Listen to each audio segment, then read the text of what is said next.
ושוב אני לא מוצא את המילים איך להסביר, איך להגיד את כל מה שעובר בי, את כל המחשבות ההזויות שיש בראש שלי. הנחתי פנטזיה כי זה כל מה שחסר לי. חשבתי שזה ישתחרר כשאני אשתחרר, אבל התוכניות שלו גדולות יותר. אני לא יודע איך לומר את זה למרות שאני חי את זה, אבל מסתבר שאני רוצה להיות לבד. האם למישהו אכפת? אני רוצה להיות לבד, אני אחד בשבילך. אני רוצה להיות לבד, האם למישהו אכפת? אני רוצה להיות לבד, אני אחד בשבילך.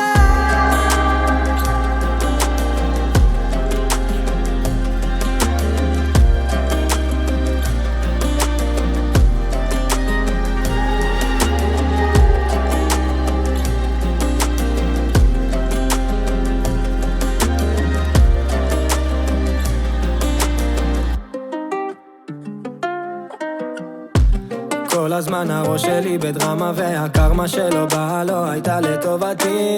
חזרתי לישן ואת האמת זה מעצבן שזה השאיפות היחידות שלי, כן. ותכלס יש לי זוגיות והיא נלחמת בשיניים בכל יום כדי שלא נגמור כמו סתם דייט. אני אוהב אותה המון, כשהיא איתי אני לא מרגיש לבד, אבל עדיין זה נראה שעוד יש לי מטרות, אבל אני לא מוצא דרכים.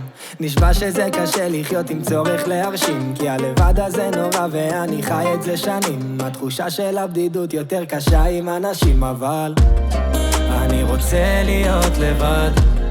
האם למישהו אכפת? אני רוצה להיות לבד, אני אחד בשבילך. אני רוצה להיות לבד, האם למישהו אכפת? אני רוצה להיות לבד.